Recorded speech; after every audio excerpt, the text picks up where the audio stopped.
Astăzi vă prezint rețeta de fidea. Fidea cu fructe de mare. Haideți să vedeți cum o pregătesc. Haideți să vedeți ce ingrediente folosesc eu. Prima dată, fideaua. Fiți atenți, eu am o fidea, cei care trăiți în Spania, este fideaua numărul 4. Dacă nu, în România puteți să cumpărați spaghete și să le tăiați micuți așa. Avem un kil de fidea pentru 10 persoane. Puneți între 80 și 100 de grame de persoană. Supa de pește sau de fructe de mare. Eu am aici cumpărată, vedeți, este 100% fără conservanți, dar în canalul meu de YouTube găsiți cum să o pregătiți voi acasă. Deci la un kil de fidea, 3 litri de supă folosim. Gambaș era să zic, avem creveți. Vedeți acești creveți? Le-am curățat mustăcioarele și o să vedeți cum îi folosesc. Avem o sepie întreagă, imediat o să o tăiem în cubulețe mici. Aici am 3 felii de poton. Este un calamar mare. O să-l tăiem și pe el în bucățele. Puteți pune și calamar mic sau ce vreți. Și aici am creveți, după cum vedeți, îi găsiți și în România, îi găsiți peste tot. Iar aici am niște scoici. Nu confundați scoicile cu midiile care trăiesc pe funie cu cele negre, iar pe acestea le-am pus în apă cu sare, cel puțin 30 de minute înainte, astfel ele își elimină nisipul dinăuntru. Și bineînțeles o să folosim ulei de măsline extra virgin și fac o paranteză pentru cei care spun că nu se poate folosi la gătit și la prăjit. Spuneți-le spaniolilor care gătesc de sute și de mii de ani cu acest ulei de măsline, fiind țara cu cea mai mare producție de ulei de măsline din lume. Ei îl folosesc, noi în România ne-au mințit că nu este bun la gătit. Deci, ulei de măsline, în cazul meu uleiul gurmanzilor. Folosesc 2 cepe ca să-i dăm un pic de cremozitate, usturoi și eu aici o să folosesc puțin șofran.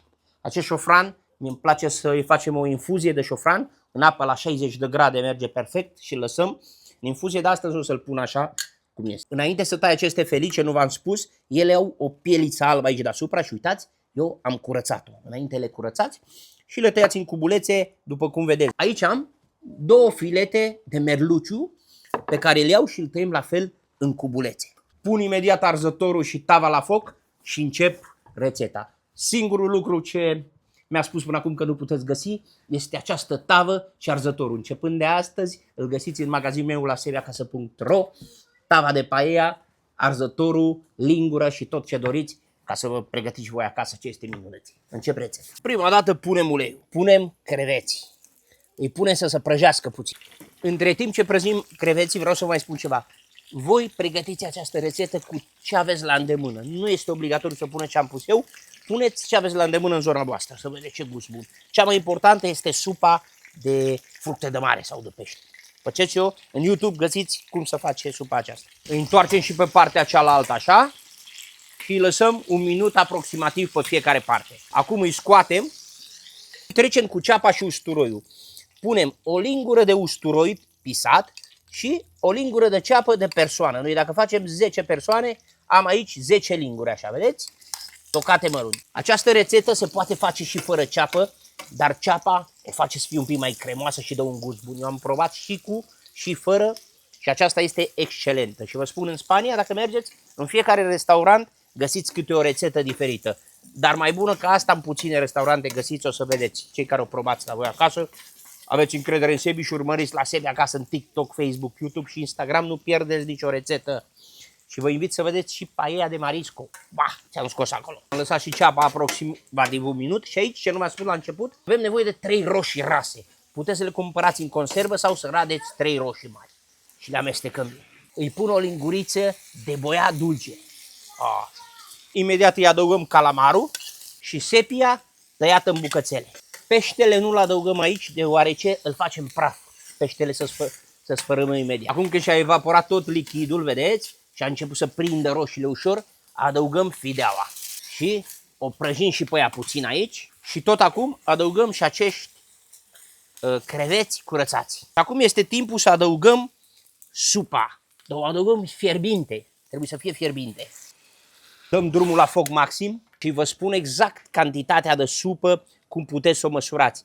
La o cantitate de fidea, deci puneți într-un pahar sau într-o cană mare, cu o cană de fidea, 2 căni și jumătate de supă. Nu trebuie să calculați litri, nici nimic. Eu aici am pus la un kil de fidea 3 litri 250 de supă.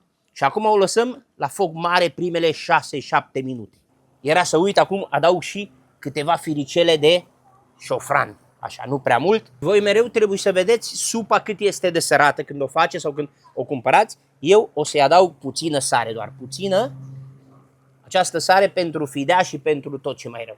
Pentru că supa mea era perfectă. Aici avem scoicile, le-am scurs de apă. Vă reamintesc încă o dată că această tavă de paella și acest arzător îl găsiți în site-ul meu www.laseriacasă.ro împreună cu furtun, împreună cu tot ce vă trebuie ca să începeți să pregătiți orice rețetă vreți. Se pot pregăti multe rețete în această tavă. Au trecut 5-6 minute și acum adăugăm scoicii. Le adăugăm așa pe margine.